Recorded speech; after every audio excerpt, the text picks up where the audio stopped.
Hello, this is Vanessa Krishiraja, Assistant Professor, Department of Computer Science,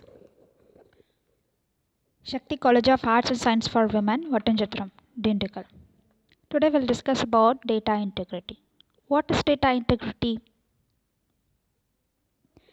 Data integrity involves combining data residing in different resources and providing user with different unified view of them. Relational database integrity rules are very important for good database design. So, data integrity is the overall accuracy, completeness, and consistency of data. In other words, the safety of data in a record to regulatory compliances.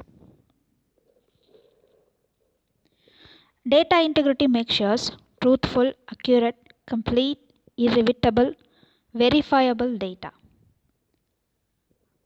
Data integrity definition is a term used to refer the accuracy, reliability, and consistency of stored data over its entire life cycle, indicated by an absence of any alteration between two updates of a data record.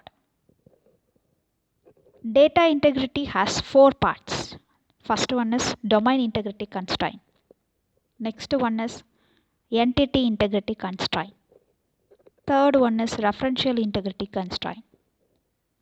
Fourth one is key constraint. We'll discuss about domain integrity first.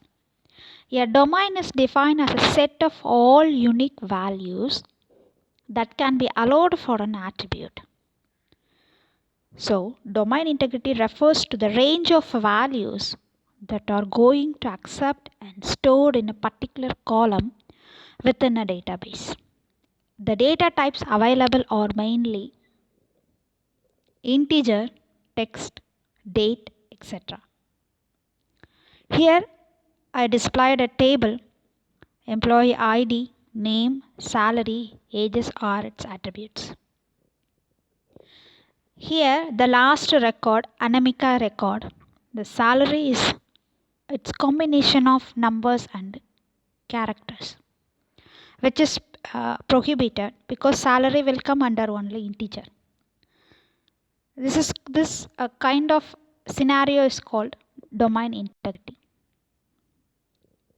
The next one is entity integrity.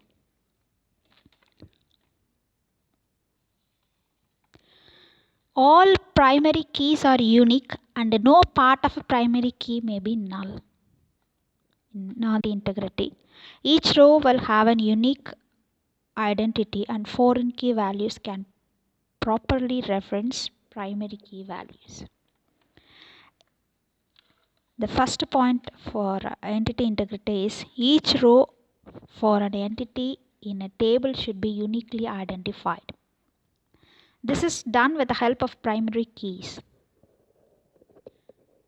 Entity constraint says that the value of a primary key should not be null. If the value of the primary key is null, then we cannot uniquely identify the rows if all the other fields are the same. Let us consider this example. This table ID, customer name, ages are its attributes. The first row ID, customer name, ages are its attributes. The first column ID column, the third row has no values, that is null value. Primary key should not contain null values. This is a great example for entity integrity. Next one is referential integrity. Referential integrity is used to maintain the data consistency between two tables. The referential integrity constraints state that if a foreign key in the first table refers to the primary key of the second table, then even every value of foreign key in the first table should either be null or present in the second table.